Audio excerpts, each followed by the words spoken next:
The publishers of new editions of Mark Twain's classics, Tom Sawyer and Huckleberry Finn, are updating the books by replacing the frequently used N-word with slave, the word slave. Is this a rewrite of history or just political correctness run wild? Joining me to talk about this are Mark Lamont Hill, professor of anthropology and education at Columbia University and a frequent guest of the Joy Behar Show, and Boyce Watkins, professor at Syracuse University. Okay, welcome. This revision was spearheaded by Twain scholar Alan Gribben. He gave us this statement. Let me read the statement to you. He says, the book is so much better than the word, than that particular word. I want to give another option to teachers whose school districts are not teaching these books. People are calling this censorship. I'm actually trying to expand the readership of the book.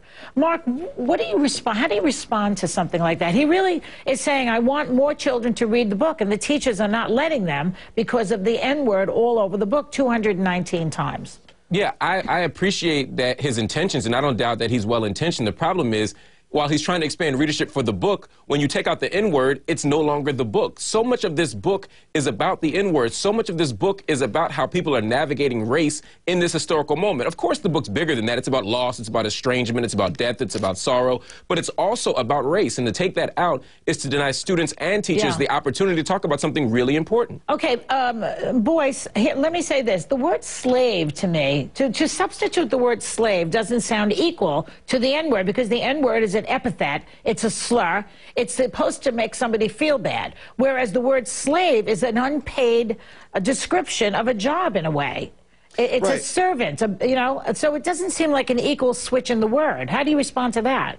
Well, you know, there really is no other word quite like that one, and I think that it should be appreciated that the original form of the book is still available. Censorship, to me, would mean that you can't get the original version anywhere. The truth is that if parents feel that their children are ready to read the word and to sort of experience the trauma that I experienced as a high school kid, seeing this word over and over and over again, in a room full of white classmates who didn't quite understand the broader lesson being presented there, you know, if parents feel that their kids are ready for that, then that's fine. But I think that you can tell someone, look, just take the word slave and replace it with the N-word, and then you'll get the point. And I think that people will still understand how beautiful the book is. I mean, you know, this idea that there's no form of filtering anywhere in our society for any age group in any context, I think is a little bit idealistic, because we already do that with movies, with music, with all other forms of art. So I don't see why this book will be any different. Well, he has a point, Mark. They censor for mass market. Walmart takes certain things out of books, etc.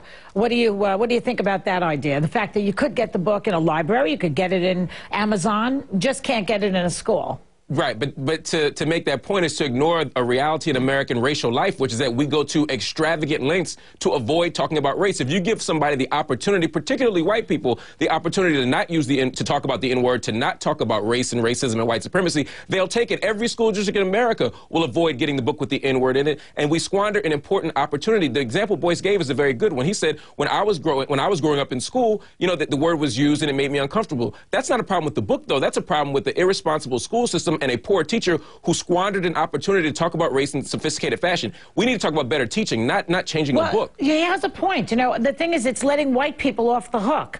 Caucasians need to talk about race in this society, and maybe you're squandering that opportunity. Isn't that true, boys?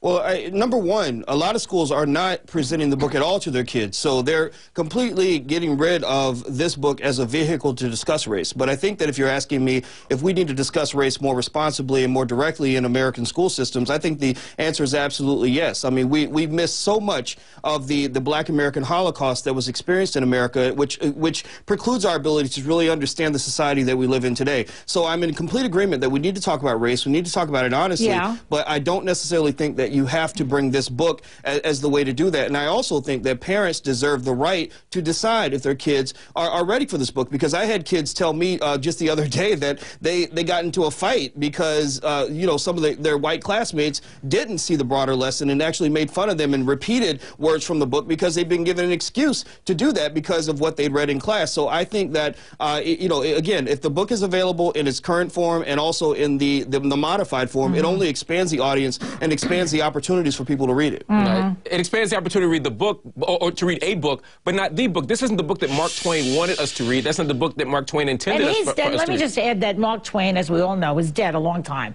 Yeah. Shouldn't we be consulting the author before we start switching his words around?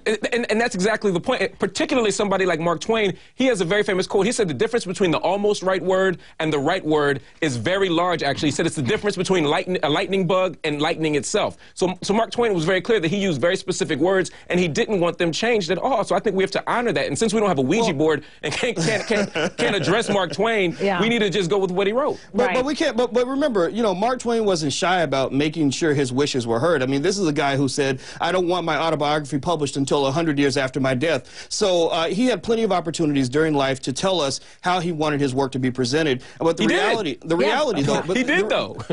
but the reality though is that if we were teaching a class on, say, hip hop and politics, and we use the famous song by NWA, "F the Police," which I consider to be a classic when you talk about the link between race, hip hop, and politics and police brutality, if that song's being played in the public school system, there's no way they will play that song without editing it, even though the profanity in the song was critical to getting the message across. Okay, I have to go, Mark. I'm sorry. Very interesting. Thanks very much for the conversation. Next, John Boehner becomes third in line to the presidency, and I was having such a pleasant day.